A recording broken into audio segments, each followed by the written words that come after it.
Hello everyone, today we are discussing about the living world chapter. In that, we learn about living and non-living structures. So, the first topic is living and non-living components. Then what are living and what are non-living things? Those organisms which have characteristics like metabolism, reproduction, aging, growth and development, response and sensory are called living organisms, and those not are called non-living. Non-living such as soil, mountain, and physical environment other than living organisms is called abiotic factors. Then living organisms show special characteristics that are differentiated from living organisms, non-living organisms. तर living ऑर्गॅनिझम्सचे असे काही characters आहेत जे की त्यांना differentiate करतात non living ऑर्गॅनिझम्सपासून. त्याच्यामध्ये काही बेसिक प्रिन्सिपल्स अप्लाय. तर पहिला आहे मेटाबॉलिझम म्हणजे काय, तर चयापचय संस्था ज्याला काय म्हणतो आपण, त्याला चयापचयला आपण मेटाबॉलिझम म्हणतो. Metabolism all living things energy, प्रत्येक जे काही लिव्हिंग थिंग्स आहेत त्यांना एनर्जी गरजेची आहे. तर एनर्जीची डेफिनेशन काय, capacity to work is called energy. काम करण्यासाठी जी काही कॅपॅसिटी लागते वर्कसाठी त्याला काय म्हणतो आपण, एनर्जी म्हणतो. त्याच्यानंतर मेटाबॉलिझम इन्क्लूड टू प्रोसेस कॅटाबॉलिझम आणि ॲनाबॉलिझम. तर पहिली मेटाबॉलिझम म्हणजे काय, ब्रेकडाऊन ऑफ मॉलिक्युल्स. जे काही मॉलिक्युल्स आहेत त्याचं ब्रेकडाऊन करणं, तर त्याला काय म्हणतो आपण, कॅटाबॉलिझम म्हणतो. ॲनाबॉलिझम म्हणजे फॉर्मेशन ऑफ न्यू मॉलिक्युल. तर पहिल्यांदा कॅटाबॉलिझम काय, ब्रेकडाऊन झालं मॉलिक्युल, जो काही ग्लुकोज मॉलिक्युल आहे तो ऑक्सिजनसोबत रिॲक्ट होतो. तर त्याचं काय झालं, कार्बन डायऑक्साईड प्लस H2O आणि एनर्जी आउटकममध्ये बाहेर पडलेलं आहे. आणि त्याच्यानंतर ॲनाबॉलिझम फॉर्मेशन ऑफ न्यू मॉलिक्युल्स. तर त्याच्यामध्ये काय, जी कार्बन आणि हायड्रोजन प्लस एनर्जी मिळून काय होतं, तर ग्लुकोजचं फॉर्मेशन होतं आणि ऑक्सिजन बाहेर पडतो. तर त्याला काय म्हणतो आपण, मेटाबॉलिझम म्हणतो.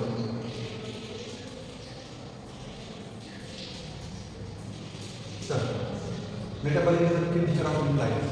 जी काही जीवन प्राणी किंवा ऑर्गॅनिझम्स आहेत त्यासाठी की फीचर काय आहे, मेटाबॉलिझम. त्याच्यानंतर सेकंड कॅरेक्टरिस्टिक आहे growth and development. Growth and development living organism show growth from living. जी काही ग्रोथ आहे ती स्वतःमधूनच दाखवतात. जसं की आपण एखादा बी देतो, समजा तुम्ही we have shown a seed in soil, then it grows firstly through its roots and shoot, then after it grows and become mature. So it is this growth and development that shows that living organism shows the growth and development characteristics. जे काही आपण एका बी मातीमध्ये जर पेरलं तर त्याचं अंकुरण होऊन जसं हळूहळू होऊन त्याला फ्लॉवरिंग कंपोजिंग लागतं तर ते त्याच्या तुलनाने डेव्हलपमेंट दिसून जातं. Growth is well organised process. Growth ही कशी वेल ऑर्गनाइज्ड प्रोसेस आहे. जर एकदा सुरुवात झाली तर ती परत होते का नाही, रिटर्न. जर समजा एखादं बाळ आहे, मोठं झालं आहे, परत त्याला लहान जातं का होत आहे, तर ते एजिंग करत जातं आणि शेवटी म्हातारा होऊन देत होते. तर त्याच्यानंतर growth in non living things like sandwich and rock is external, so they are not living. काही सँडविच आणि रॉक्स असतात त्याच्यामध्ये ग्रोथ कशी असते, तर एक्सटर्नल असते, बाहेर नसते. किंवा सँडविच आहे, समजा वाळू वाऱ्याने वाहून तर सँडविचची हाईट वाढते किंवा त्यांचा साईज जो आहे मोठा होतो. पण जर वारं आलं किंवा त्याला एक्सटर्नल जर काही भेटलं नाही तर ते वाढू शकत नाही. त्याच्यानंतर येतं एजिंग. एजिंग म्हणजे काय, जी काही वय मर्यादा ती लिव्हिंग थिंग्समध्ये किंवा लिव्हिंग ऑर्गॅनिझम्समध्ये करण्यात येते. कारण एखादं झाड आहे त्यामध्ये 10-20 वर्षानंतर कुजून जाणार आहे किंवा मोडून पडणार आहे. आणि जर आपण ह्युमन बिंग्समध्ये पाहिलं तर एखादं बाळ जन्माला आलं की असं नाही की तो जन्मभर बाळ आहे, तर काही वर्षानंतर 100 वर्षानंतर तो म्हातारा मरणार आहे. Within time cell organ system lose efficiency. जी काही सेलची किंवा ऑर्गनची किंवा टिश्यूची टिश्यू आहे तर त्याच्यामध्ये जी काही सिस्टीम आहे ऑर्गन सिस्टीम, तर त्याच्यामध्ये काही कालांतराने त्याची जी क्षमता आहे ती कमी होते आणि ते निकामी होऊन जातात.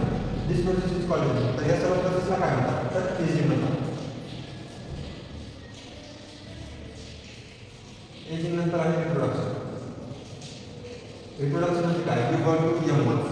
जे काही प्री एक्झिस्टिंग ॲनिमल्स आहेत त्यांच्यापासून नवीन ऑर्गॅनिझमला जन्म दिला तर त्याला काय म्हणतो आपण, रिप्रोडक्शन म्हणतो. तर रिप्रोडक्शन हे दोन प्रकारचं असतं, एक सेक्शुअल किंवा असेक्शुअल. ते म्हणजे दोन ऑर्गॅनिझम्स जर्म सेल्सपासून पण होतं किंवा प्लांट पार्टपासून पण होतं. तर त्याला आपण असेक्शुअल रेस्पेक्टिव्हली असतो. Then some living organisms use worker bees do not produce. तर काही असे प्राणी आहेत किंवा ऑर्गॅनिझम्स आहेत जे की रिप्रोड्यूस करू शकत नाहीत. यूज टीचर किंवा वर्कर बीज, जे काही हनीबीजमध्ये वर्कर बीज असते तर ते काय काम करतात, त्यांच्याकडे रिप्रोडक्शन होत नाही तरी पण ते लिव्हिंग थिंग्स आहेत. कारण त्याच्यामध्ये ग्रोथ आहे, मेटाबॉलिझम आहे, एजिंग सिस्टीम आहे. तर त्याच्यामुळे काय आहे, लिव्हिंग थिंग्समध्ये येतात. Yes, reproduction is not an individual direct of life.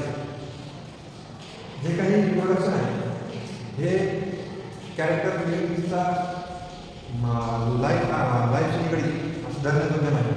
जे की ग्रोथमध्ये होतं की एका टॉपवर दुसऱ्या टॉपवर होतं. कारण काही रिप्रोड्यूस करू शकतात, काही रिप्रोड्यूस करू शकत नाही. म्हणून त्याला एक कॅरेक्टर पिक्चर समजलं जातं. फक्त एक कॅरेक्टर म्हणून घेऊ शकतो.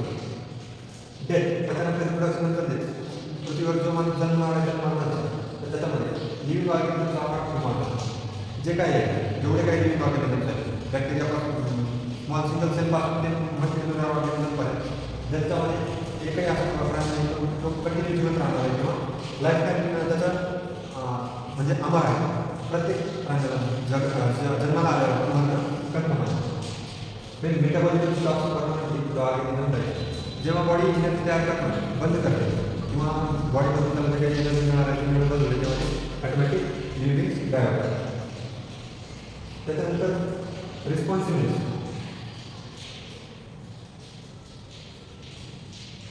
रिस्पॉन्सिबिलिटी म्हणजे काय?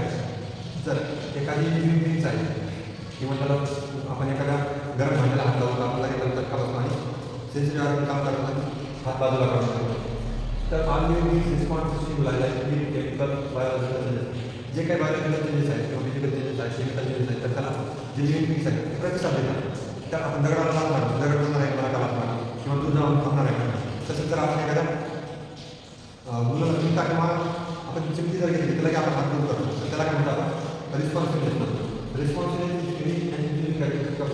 रिस्पॉन्सिबिलिटी त्याचा युनिक म्हणजे ते दुसरं लिव्हिंग ऑर्गॅनिझम नॉन लिव्हिंग ऑर्गॅनिझममध्ये सापडतच नाही. असे सिंगल कॅरेक्टरिस्टिक काय लागतात. त्याच्यानंतर diversity of living organism. Diversity म्हणजे काय? व्हेरिएशन स्पेसिस व्हरायटी फार जे काही वेगवेगळे प्राणी आहेत त्या प्रत्येकामध्ये काही ना काही व्हेरिएशन आहे. त्याच्यामुळे काय होतं डायव्हर्सिटी आहे ती जास्त प्रमाणात पाहायला लागतं. आता आपण पाहतो जे काही एखादं जंगल आहे त्याच्यामध्ये भरपूर प्रमाणात प्रकारचे प्राणी असतात. त्याच्या स्पेसिस वेगळे असतात. एकाच व्हरायटीचे वेगवेगळे प्राणी पण सापडतात. स्पेसिस वेगवेगळे असतात. त्यांची फॅमिली वेगवेगळे असतात. त्याला काय म्हणतात आपण डायव्हर्सिटी म्हणतो. स्टडी अँड क्लासिफाय तर त्यांना जे काही आपल्याला वर्गीकरण करायचं किंवा त्याच्याबद्दल माहिती घ्यायची तर त्याच्यासाठी काय होतं टॅक्सॉनॉमी यूज केली जाते. तर टॅक्सॉनॉमी म्हणजे काय? टॅक्सॉनॉमी म्हणजे science of naming describing and classifying organism. Taxonomy म्हणजे काय? तर एखाद्या ऑर्गॅनिझमला नाव देणं किंवा त्याचं डिस्क्रिप्शन संपूर्ण विस्तारमध्ये माहिती पाहणं आणि त्याचं क्लासिफाय वर्गीकरण करणं एखाद्या डिव्हिजनमध्ये किंगडममध्ये त्याला काय म्हणतो आपण टॅक्सॉनॉमी म्हणतो. टॅक्सॉनॉमी कशामध्ये हेल्प करते? Agriculture industry and scientific research. जे काही सायंटिफिक रिसर्च असतं ॲग्रिकल्चरमध्ये शेती आणि इंडस्ट्रीमध्ये ते कामाला येतं. तर टॅक्सॉनॉमीचे काही केस आहेत जे की टॅक्सॉनॉमीला सहाय्यक म्हणून काम करतात.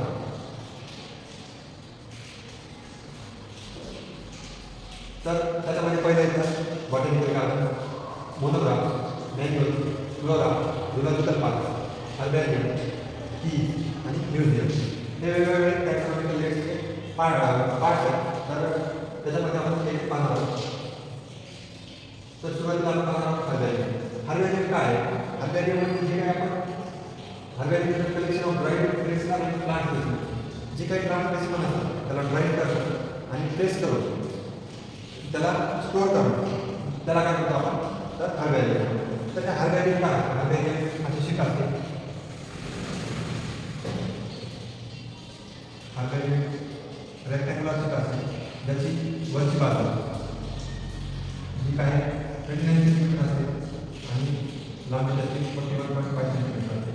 तर या शीटच्या आकाराचे स्वतः हर्बॅरियम तयार केले जातात. आणि त्याच्यानंतर use for identification of classification ही जी काय हर्बॅरियम आहे तर ते क्लासिफिकेशनसाठी कामाला पडते. एखाद्या झाड त्याच्यावरती जे काही आपण प्रेस करून ठेवतो प्रेस करून ठेवतो त्याच्या माहितीवरून आपल्याला ते क्लासिफिकेशन करण्यासाठी महत्त्वाचं ठरतं. त्यानंतर फर्स्ट टाइम इनिशिएट केलं तर लुका गिनी जे आहे लुका गिनी सायंटिस्ट आहे त्यांनी फर्स्ट टाइम इनिशिएट केलं. त्याच्यानंतर तर हर्बॅरियम ऑफ बायोटेक्शन ही टर्न होत जे काही डिफरंट टर्न होत आहे त्यांनी हर्बॅरियम सुद्धा पॉईंट केली. आणि त्यानंतर herbarium sheet contains dried and freshener plant specimen. हे जे काही ड्राईड आणि प्लांट स्पेसिमेन्स आहेत हे आपण त्या हर्बॅरियम शीटवरती चिपकून घेतो.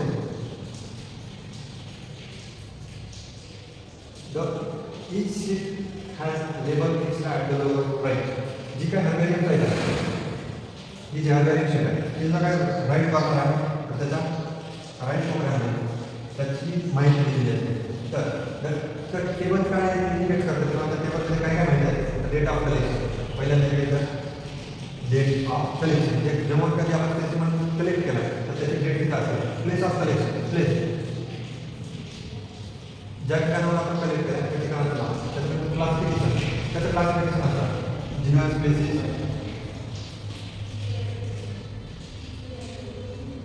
त्याची काय जिनस कोणते स्पेसिस कोणते फॅमिली कोणते बॉटनिकल नेम काय त्याचं लोकल नेम काय ते सर्व त्या क्लासिफिकेशन चक्रामध्ये त्याच्यानंतर इक्वलॉजिकल त्याचं काय बेनिफिट आहे important characteristic of the plant त्या प्लांटचे काही इम्पॉर्टंट कॅरेक्टरिस्टिक असतात तर ते पण त्याच्यामध्ये डिनोट केले जातात. त्याच्यानंतर शेवटी येतं त्याच्यामध्ये जे काही लोकल नेम आणि नेम ऑफ द कलेक्टर जे कोणी कलेक्ट केले त्याचं नाव त्याच कक्षामध्ये येतं. त्याच्यानंतर येतं हर्बेरियम फॉर हर्बेरियमचा उपयोग काय तर आयडेंटिफिकेशन ऑफ प्लांट जे काही प्लांट आपल्याला सापडतात तर त्याचं आयडेंटिफिकेशनसाठी हर्बेरियम कामाला येतं. त्याच्यानंतर टॅक्सॉनॉमिक स्टडी ते वर्गीकरणासाठी पण कामाला येतं. काही आपल्याला एखादा प्लांट सापडलं तर त्याचं वर्गीकरण क्लासिफिकेशन करायचं तर त्याच्यानुसार आपण त्याचं वर्गीकरण पण करू शकतो. रेफरन्स आणि रिसर्च जे काही संशोधनाचं काम आहे त्याच्यासाठी पण ते कामाला येतं.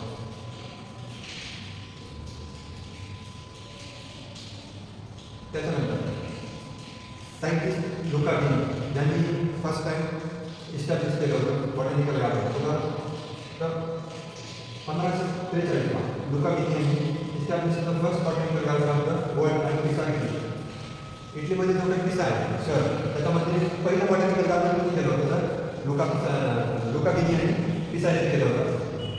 तर ते इटालियन बॉटॅनिस्ट कुठले इटालियन त्यांचा कार्यकाळ होता 1556 या कालखंडासाठी काम केलेलं आहे.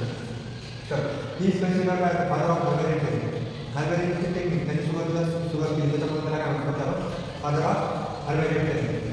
क्यू बॉटॅनिकल गार्डन इंग्लंड त्यांनी जे स्टॅब्लिश केलेलं आहे क्यू बॉटॅनिकल गार्डन इंग्लंड तर त्याच्यामध्ये जे आहे मोर दॅन 1000 प्रिझर्व्ड प्लांट स्पेसिमेन त्यांनी काय केलं आहे तर त्या क्यू बॉटॅनिकल गार्डन इंग्लंड तिथे 30,000 प्रिझर्व्ड प्लांट मटेरियल सेव्ह केलेले तर त्यांचे सेव्ह प्लांट स्पेसिमेन सेव्ह केलेले. त्याच्यानंतर 24 मिलियन हर्बेरियम तर त्यामध्ये काय केलं की 7 मिलियन हर्बेरियम शीट्स तर तिथं मेंटेन केलेलं आहे. त्याच्यानंतर बॉटॅनिकल गार्डन म्हणजे काय place where new plants from different part of the world are. Botanical गार्डनमध्ये काय केलं तर बाहेर जगात म्हणजे एखाद्या गार्डन त्या ठिकाणी नॅचरल प्लेसेस नसतात बाहेरून प्लांट्स आणण्यानंतर ग्रोथ करून त्याची काळजी घेणे किंवा त्याला प्रिझर्व करणं त्याला म्हणतात त्या ठिकाणी बॉटॅनिकल गार्डन. प्लांट्स आहे सायंटिफिक अँड सिस्टमॅटिक मॅनर तर तिथं कसं आहे की प्लांट वेगवेगळ्या प्रकारचे प्लांट जे आहेत सिस्टमॅटिक आणि सायंटिफिकली अरेंज केलेली असतात. Ornamental plant medicinal plant decorative plant हे वेगवेगळे अरेंज करून त्याची रचना केलेली जाते. काही श्रब्स असतात हर्ब्स असतात फ्लायबर्स असतात तर ते वेगवेगळ्या प्रकारे रचना करून बॉटॅनिकल गार्डन उभा करतात. Study of plants in view त्या प्लांटची स्टडी कशी केली जाते तर लिव्हिंग कंडिशनमध्ये जे काही ते प्लांट्स आणतात तर ते जिवंत असतात आणि त्या जिवंत झाडावरतीच स्टडी केली जाते. Each plant has label scientific and common आणि जे काही बॉटॅनिकल गार्डन प्रत्येक प्लांटवरती एक कार्ड असतं किंवा लेबल असतं त्या लेबलवर त्याचं लोकल नेम आणि सायंटिफिक नेम डिनोट केलं जातं. बॉटॅनिकल गार्डन हेल्पचे तर बॉटॅनिकल गार्डनचे फायदे काय तर पहिलं प्लांट आयडेंटिफिकेशन करतात जे काही प्लांटची ओळख होण्यासाठी बॉटॅनिकल गार्डन गरजेचं आहे. आणि एज्युकेशन आणि रिसर्च तिथे जाऊन आपण वेगवेगळ्या प्रकारचे काही रिसर्चचं काम आहे तर तिथे जाऊन आपण संशोधन करू शकतो. एखाद्या प्लांटचं मेडिसिनल असेल तर तिथं काय कशी ग्रोथ होते काय नाही त्याचा आपण त्या ठिकाणी जाऊन पाहू शकतो. आणि एज्युकेशनल म्हणजे एज्युकेशनल टूलसाठी म्हणजे बॉटॅनिकल गार्डन चालवलं जातं. कन्झर्वेशन ऑफ प्लांट डेव्हलपमेंट तर बॉटॅनिकल गार्डनमध्ये काय होतं वेगवेगळ्या भागात दुर्मिळ चाललेले प्लांट्स आपण लागवड करून त्याची कन्झर्वेशन केली जाते. त्याच्यानंतर काय होतं इंडियन बॉटॅनिकल गार्डन कोलकात्याचं जे काही इंडियन बॉटॅनिकल गार्डन तर ते कशासाठी फेमस असतं ग्रेट बनियन सगळ्यात मोठा बनियन मोठा वाढत झाड तर ते इंडियन बॉटॅनिकल गार्डन कोलकाता येत आहे. तर त्याचं वय किती येतं झाडाचं वय 255 वर्षाचं ते झाड आहे. It is one of the major attraction of botanical garden. तर ते जे काही गार्डन आहे मेजर अट्रॅक्शन म्हणजे तिथे जे काही टुरिस्ट जाणार ते मोठ्या प्रमाणात जातात. ते ग्रेट बाय एंट्री आणि वॉटर गार्डन जे काही असतात त्या प्रकारे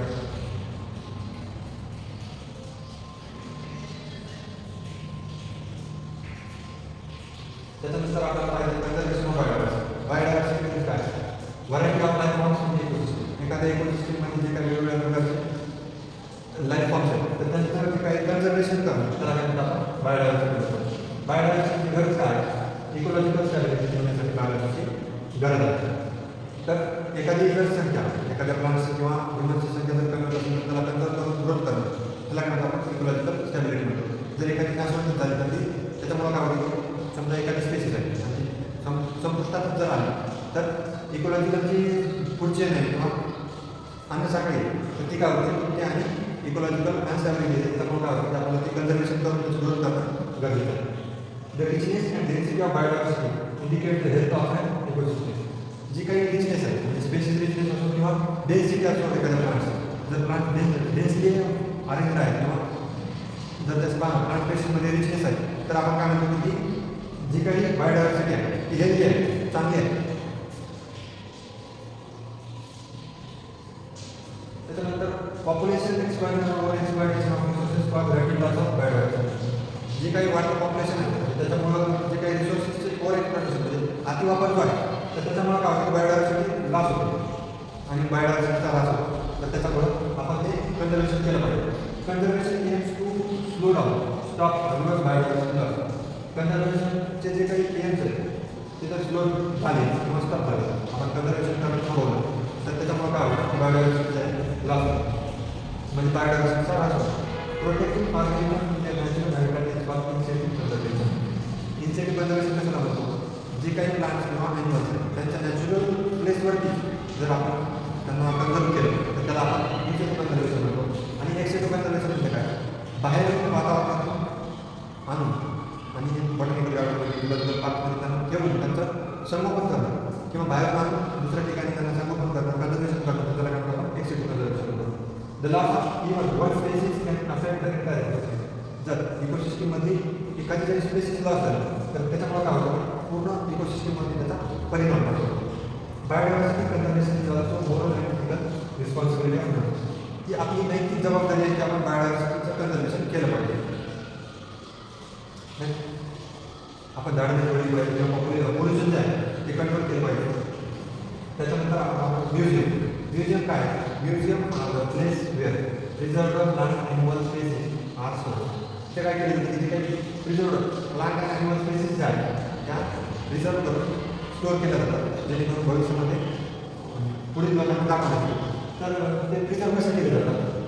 फॉर्मॅलिटी 10% to 40% फॉर्मॅलिटी आहे की ट्रान्सफर प्लांट जे काही प्लांट स्पेसिस आहेत किंवा ॲनिमल स्पेसिस आहेत छोटे छोटे तर ते जास्तमध्ये ठेवले जातात आणि त्याच्यामध्ये ते कुजून जाऊ नये म्हणून किंवा डिटोरिएट होणे म्हणून त्याच्यामध्ये फॉर्मॅलिटी ॲड केलं जातं. फॉर्मॅलिटी तर त्याच्यामध्ये किती पर्सेंट असतात? 10 ते 40% फॉर्मॅलिटी ॲड केलं जातं आणि जास्त प्रॉपरली लेबल तर जास्त पूर्णपणे लेबल केले जातात त्या जे काही त्याच्यामध्ये ऑर्गॅनिझम आहे किंवा ॲनिमल किंवा प्लांट आहे तर त्याला योग्य प्रकारे लेबलिंग केलं जातं. त्याचं नेम जीनस स्पेसिस आणि जे काही त्याचं सायंटिफिक त्याच्यावर डिनोट केलं जातं नोट केलं जातं.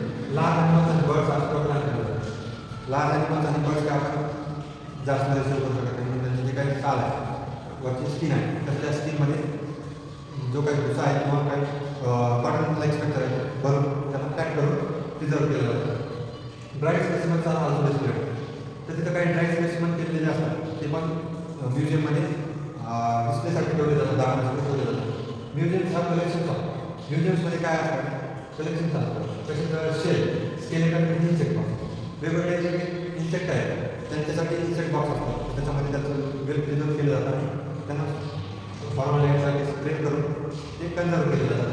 तर तसंच त्याचं स्केलेटन वेगवेगळ्या प्राण्यांचे जे काही स्केलेटन असतात ते स्केलेटन पण तिथे तयार करून त्याचे सावळे ठेवले जातात. Museums act as a reference centre for biodiversity study. Museum पण जे काही बायोडायव्हर्सिटी स्टडी करायचं आपल्याला तर त्याच्यासाठी ते पण रेफरन्स केले जातात.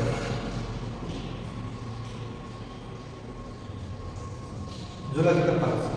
झुलॉजिकल पार्कमध्ये आपल्याला काय म्हणतो झू म्हणतो जिथे की प्राण्यांचं संगोपन केलं जातं. Zoological park place where wild animals are kept in कॅप्टिव्हिटी.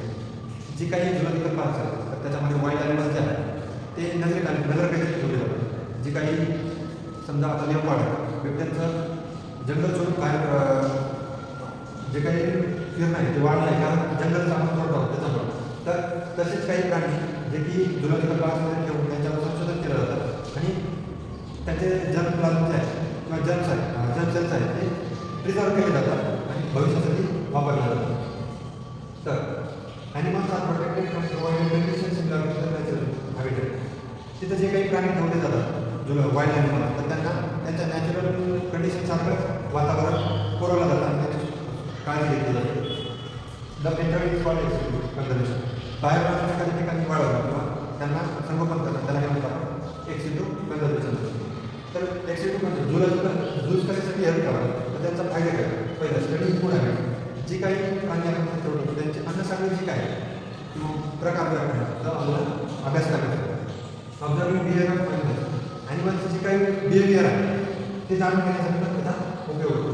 झूज are used for education, research and public awareness. जो कशासाठी कामाला येतात जे काही एज्युकेशन आपल्याला प्लांट्स वेगवेगळे किंवा ॲनिमल्सचे जे काही वेगवेगळे प्रजाती पाहिजे तर त्याच्यासाठी पण ते स्टडीसाठी कामाला येतात. रिसर्च वेगवेगळ्या प्राण्यांवरती ते किती काळ लागतात किंवा त्यांचं ब्रीडिंग कसं होतं हे सर्व पाहण्यासाठी पण त्याचा उपयोग होतो. आणि पब्लिकमध्ये प्राण्यांबद्दल अवेअरनेस क्रिएट करण्यासाठी पण झुलॉजिकल पार्कचा उपयोग होतो.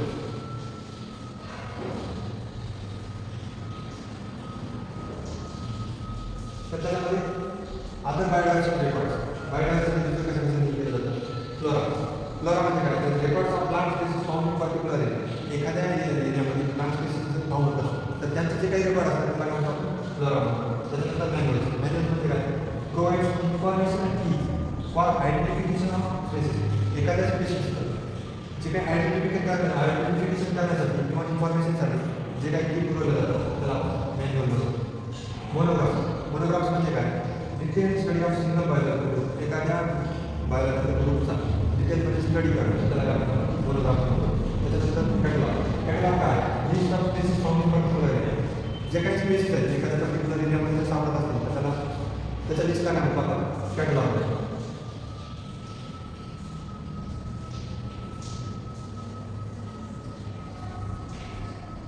त्याच्यानंतर बायोडायव्हर्सिटी पार्क. बायोडायव्हर्सिटी पार्क म्हणजे काय बायोडायव्हर्सिटी पार्क हा सेल्फ सस्टेनिंग इकोलॉजिकल एरिया आहे. बायोडायव्हर्सिटी पार्क जे आहे ते आपण स्वतः क्रिएट केलेलं छोटे छोटे गार्डन्स असतात जे की आपण शहरामध्ये पाहतो की मुलांना खेळण्यासाठी किंवा एक एन्व्हायरमेंटल कंडिशन क्रिएट करण्यासाठी जे काय ते छोटे छोटे गार्डन तयार केले जातात.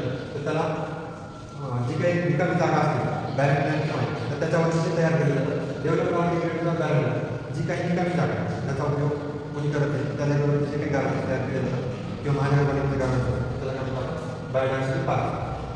त्याचा उपयोग काय conservation of natural heritage.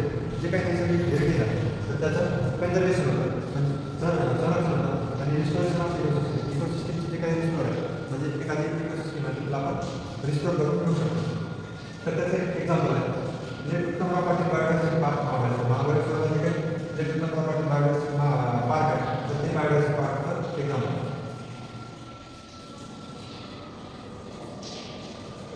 Importance of systematic क्लासिफिकेशनचे महत्त्व. तर सिस्टमॅटिक क्लासिफिकेशन करण्याचं महत्त्व काय पहिलं systematic classification helps understanding relationship amount very important.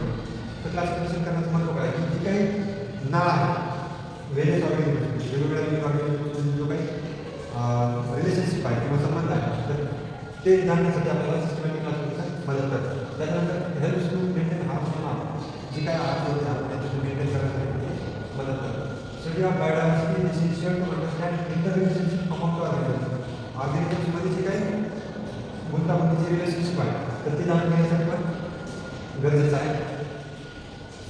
की ऑफ टॅक्सॉनॉमिकल की म्हणजे काय की taxonomical use for classification identification of plants and ॲनिमल्सचं जे काही क्लासिफिकेशन आणि आयडेंटिफिकेशन आहे त्याच्यासाठी ही उपयोगात पडतात. तर की हा बेस्ड ऑन कॉन्ट्रास्टिंग कॅरेक्टर्स. वीज कशा आहे ते कॉन्ट्रास्टिंग कॅरेक्टर्सवरती काम करतात. Similarities and dissimilarities of organisms. Only one character is accepted at a time by the other in nature. तर जे काही दोन आपण कॉन्ट्रास्टिंग कॅरेक्टर घेणार आहोत त्याच्यापैकी एकच कॅरेक्टर